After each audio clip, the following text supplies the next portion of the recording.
নমস্কার। আজ আবার একটা ভিডিও নিয়ে হাজির। আর আজকে যে ভিডিও আপনাদের সামনে তুলে ধরবো সেটা কিন্তু ভীষণ গুরুত্বপূর্ণ একটা ভিডিও এবং আগামী কয়েক মাস যতদিন পর্যন্ত নির্বাচন না আসছে ততদিন পর্যন্ত কিন্তু এই বক্তব্যগুলো, এই ভিডিও নিয়ে চর্চা হতে পারে বা হবে এটুকু বলতে পারি। অত্যন্ত গুরুত্বপূর্ণ একটা বিষয়। তাই বলবো ভিডিও শুরু থেকে শেষ পর্যন্ত দেখবেন, লাইক করবেন, কমেন্ট করবেন। ভালো লাগলে শেয়ার করতে ভুলবেন না, চ্যানেলে নতুন হলে সাবস্ক্রাইব করে নেবেন। তো শুরু করা যাক আজকের এই ভিডিও। গত মঙ্গলবার দিন সুপ্রিম কোর্টে এসআইআর সংক্রান্ত যে মামলা চলছে সেই মামলাতে সুপ্রিম কোর্ট জানিয়ে দেয় এবং সেখানে নাগরিকত্ব বা সিএ এর বিষয়টি উঠে আসে। তো সেখানে সুপ্রিম কোর্ট পরিষ্কার জানিয়ে দিয়েছে যে নাগরিকত্ব আগে, অর্থাৎ যে সমস্ত বাংলাদেশি উদ্বাস্তুরা বা বাংলাদেশ থেকে যারা ধর্মীয় উৎপীড়নের কারণে এদেশে এসে আশ্রয় নিয়েছে, বছরের পর বছর ধরে রয়েছে, তাদেরকে আগে সিএএ তে নাগরিকত্ব নিতে হবে। মানে নাগরিকত্ব নিতে হবে, আর এই নাগরিকত্ব নিতে গেলে সিটিজেনশিপ অ্যামেন্ডমেন্ট অ্যাক্ট তার আন্ডারে নাগরিকত্ব নিতে হবে। তো এই কথা অনেকদিন আগেই জানা ছিল।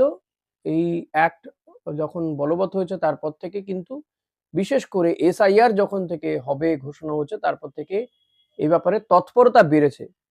হাজার হাজার মানুষ তারা ফর্ম ফিল আপ করছেন। বিশেষ করে মতুয়া অধ্যুষিত যে অঞ্চলগুলো রয়েছে, উত্তর চব্বিশ পরগনা, দক্ষিণ চব্বিশ পরগনা কিছুটা, ওদিকে নদিয়া, উত্তরবঙ্গের কিছু অংশ। তো এই জায়গাগুলোতে, মানে আমি বলছি ধরুন রানাঘাট কিংবা এই বনগাঁ, ঠাকুরনগর, এই চত্বরগুলোতে বিশেষ করে তৎপরতা বাড়ে। প্রচুর ক্যাম্প হচ্ছে, সিএ ক্যাম্প। এবং বিজেপি নেতা, সাংসদরা তারা বাড়িতে বাড়িতে ক্যাম্প করেছে, সিএ ক্যাম্প করে তারা ফর্ম দিয়েছেন বা তাদের কথায় সহযোগিতা করেছেন। কেউ কেউ বলেছেন এই ক্যাম্পের মাধ্যমে পয়সা তোলা হচ্ছে, প্রচুর টাকায় দিয়ে ফর্ম বিক্রি করা হচ্ছে। শান্তনু ঠাকুর কেন্দ্রীয় মন্ত্রী, তিনি করেছেন। সুব্রত ঠাকুর বিজেপি বিধায়ক, তিনি করেছেন। জগন্নাথ সরকার সাংসদ বিজেপি, তিনি করেছেন ক্যাম্প। এরকমই সিএ সহায়তা কেন্দ্র বা ক্যাম্প করেছেন। এমনকি সুকান্ত মজুমদার তিনিও খুলেছিলেন। তো এই ধরনের ক্যাম্প খুলতে দেখা গিয়েছিল এবং সেখানে হাজার হাজার মানুষ গিয়ে নাগরিকত্বের জন্য অ্যাপ্লাই করে। এবং বিশেষ করে মতুয়া সম্প্রদায়ের মানুষজন তারা এই সিএ ক্যাম্পে গিয়ে নাগরিকত্বের জন্য অ্যাপ্লাই করে। আরেকটা বিষয় জেনে রাখুন, যখনই কেউ সিএ তে গিয়ে নাগরিকত্বের জন্য অ্যাপ্লাই করছে তখনই সে কিন্তু বিদেশি নাগরিক হিসাবে পরিচিত হয়ে যাচ্ছে। কারণ সে বলছে তো যে আমি বাংলাদেশ থেকে এসছি। তাকে ডিক্লারেশন দিতে হচ্ছে এবং ধর্মীয় উৎপীড়নের কারণে সে এসছে। আবার এক্ষেত্রে কোথাও কোথাও সেই সার্টিফিকেটও নাকি দিয়ে দিয়েছেন শান্তনু ঠাকুর, এমন একটা অভিযোগ তার বিরুদ্ধে।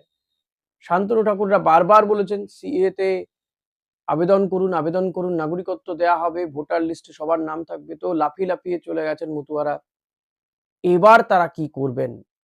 সুপ্রিম কোর্ট তো বলে দিয়েছে যে আগে নাগরিকত্ব তারপর ভোটার লিস্টে নাম। আর আজকে কি? আজকে এই যে এসআইআর এর এনুমারেশন ফর্ম জমা দেওয়ার লাস্ট ডেট। এখনো এখনো বহু মানুষ নাগরিকত্ব পাননি সিএ তে যারা অ্যাপ্লাই করেছেন। এই রিসেন্টলি কিছুদিন আগে দেখছিলাম হাতে গোনা কয়েকজনকে নাগরিকত্ব দেওয়া হয়েছে। তো তারা বেশ ফলাও করে জানাচ্ছে যে তারা নাগরিকত্ব পেল সিএ তে অ্যাপ্লাই করে। আর এই এত হাজার লক্ষ মানুষ, উত্তরবঙ্গের প্রায় ২০ লক্ষ মতুয়া সম্প্রদায়ের মানুষ বসবাস করেন। উত্তর চব্বিশ পরগনায় ঠাকুরনগর, রানাঘাট, এই বনগাঁ, এই চত্বরে কি হবে মানুষগুলোর? তারা জানে না। তারা বারবার বলেছে যে তাদেরকে নাগরিকত্ব দেওয়ার চেষ্টা হবে, প্রধানমন্ত্রীকে জানাবো, স্বরাষ্ট্রমন্ত্রীকে জানাবো যে মতুয়াদের জন্য আলাদা করে ব্যবস্থা করার। কিন্তু কোথায় কি? সুপ্রিম কোর্ট পরিষ্কার বলে দিয়েছে, অর্থাৎ এই নিয়ে আইনি কোনো সংস্থান নেই। নির্বাচন কমিশনের পক্ষ থেকে সিইও তিনি বলে দিয়েছেন, মনোজ আগরওয়াল, যে নাগরিকত্ব না থাকলে কোনোভাবেই তাকে ভোটার লিস্টে নাম তোলানো যাবে না। সিএ এর সঙ্গে এর কোনো সম্পর্ক নেই এসআইআর এর। তো এবার শান্তনু ঠাকুররা কি বলবেন? এবার সুব্রত ঠাকুর, শুভেন্দু অধিকারীরা কি বলবেন? এই যে হাজার হাজার লক্ষ লক্ষ মতুয়া সম্প্রদায়ের মানুষের নাম বাদ যেতে চলেছে ভোটার লিস্ট থেকে, তাহলে এবার শান্তনু ঠাকুররা কি করবেন? মতুয়া সম্প্রদায়ের মানুষজন এবার কি করবেন? এই জায়গাগুলোতে মনে রাখুন যে এই জায়গাগুলো কিন্তু বিজেপি মানে ভোট পেত, মতুয়ারদের একটা অংশ বিজেপির ভোট পেত, রানাঘাট এই চত্বরে বিজেপির ভোট ছিল। এসআইআর করুন করে তো বিজেপি সবচেয়ে বেশি লাফিয়েছে। দেখুন, হয়তো সাইন্টিফিক্যালি বা যদি সত্যি স্বচ্ছ ভোটার লিস্ট তৈরি করতে হয় তাহলে টু সাম এক্সটেন্ট এসআইআর এর গুরুত্ব ছিল বা আছে। তার থেকেও বলবো এসআইআর কেন, নির্বাচন কমিশন যে বছর বছর ভোটার তালিকা সংশোধন করে কি করে তাহলে, যেখানে এই লক্ষ লক্ষ মৃত ভোটারের নাম রয়ে যাচ্ছে। দেখতেই পাচ্ছেন এখনো পর্যন্ত নাম বাদ যেতে পারে 57 লক্ষ ভোটার, গতকালের হিসেব বলছি 57 লক্ষ, সেটা বেড়ে আজকে লাস্ট পর্যন্ত যদি দেখা যায় যে 60 লক্ষ, এবং খসড়া ভোটার তালিকা 16 তারিখে প্রকাশ হবে 65 লক্ষ 70 লক্ষ, কত হতে পারে এর থেকে বেশি নাম বাদ যাবে। তার মধ্যে মৃত ভোটার ধরুন 30-35 লাখ, তাহলে এত মৃত ভোটার কেন থাকবে সেটাও তো বড় প্রশ্ন ছিল। তাই সংশোধনী যে ভালো করে হয়নি সেটা বোঝা যাচ্ছে, কিন্তু এই এসআইআর করতে গিয়ে আলটিমেটলি তো এই মানুষগুলোর ক্ষতি হয়ে গেল, যাদের কারো কারো হয়তো জমিও তারা কিনে ফেলেছে, সরকারি চাকরি কেউ কেউ করে, কিন্তু তাদেরকে এই শান্তনু ঠাকুররা টোপ দিয়েছেন যে আপনারা সিএ তে অ্যাপ্লাই করুন, আর যখনই অ্যাপ্লাই করেছে তখন সে বিদেশি নাগরিক হয়ে গেছে, নাগরিকত্ব তো সে পায়নি এখনো, তাহলে এবারও সে ভোটার হতে পারলো না। তাহলে কি শান্তনু ঠাকুররা এবার ডিটেনশন ক্যাম্পে পাঠাবেন এদেরকে, যারা পারবেন না, যারা এসআইআর এ নাম তুলতে পারলো না, তাদের কি হবে? পাঠাবেন ডিটেনশন ক্যাম্পে? যদিও রাজ্যের মুখ্যমন্ত্রী তিনি বলেছেন যে ডিটেনশন ক্যাম্প হবে না, এসব এইখানে হবে না, করতে দেব না। এখন তৃণমূল কংগ্রেস খুব স্বাভাবিকভাবে এই জায়গাতে তারা একটা জমি পেয়ে যাচ্ছে, তারা তো বলবেন, মমতা বন্দ্যোপাধ্যায় তারা বারবার করে বলেছেন যে এসআইআর আসলে হচ্ছে বিজেপির একটা ফাঁদ চক্রান্ত, এবং বিজেপি চূড়ান্ত অসফল হয়েছে তাতে। এ রাজ্যের বিজেপি নেতারা এখন জানি না কি বলবেন, যে এই মতুয়াদের যে নাম বাদ যেতে চলেছে তাতে তারা নিঃসন্দেহে সমস্যায় পড়বেন, বিড়ম্বনায় পড়বেন, কারণ এই ভোটগুলো বিজেপি আর পাবে বলে মনে হয়? আমার তো মনে হচ্ছে না ভাই, কোনো রাজনৈতিক বোদ্ধার এটা মনে হতে পারে বলে আমার অন্তত মনে হয় না। এখন এক্ষেত্রে বিজেপি কি চাল নেয়, কি চাল দেয়, মমতা বন্দ্যোপাধ্যায়, মমতা ঠাকুর তারা কি চাল দেয়, সেটা কিন্তু দেখার বিষয় আছে।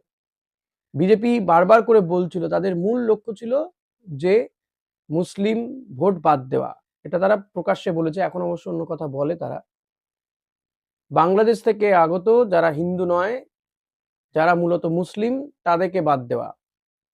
তো সেটা করতে গিয়ে আসলে কারা বাদ যেতে চলেছে? হিন্দু মতুয়া সম্প্রদায়ের মানুষজন,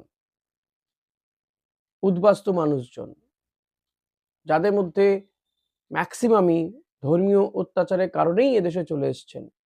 হ্যাঁ, 2-4 বছর আগে যারা এসছেন হয়তো তাদের ক্ষেত্রে এরকমটা নয়, সবাই যে ধর্মীয় অত্যাচারের কারণেই এসছেন সেটা নয়, কিন্তু সেটা প্রমাণ করবেন কি করে, এটাও একটা বড় প্রশ্ন, যা সিএ তে বলা রয়েছে। এবং এই নাগরিকত্ব দেওয়াটাই যদি উদ্দেশ্য ছিল, কতদিন আগে তো সিএ পাস হয়ে গেছে, আইন বলবৎ হয়ে গেছে, সেটাকে মানে বলবৎ করতে এবং তার নোটিফিকেশন জারি করতে এত দেরি কেন করলো? এবং তখন কেন উদ্যোগ নেয়নি বিজেপি নেতারা? এই এসআইআর করার সময় সময় তারা নানান জায়গায় ক্যাম্প করে হেল্প করছে।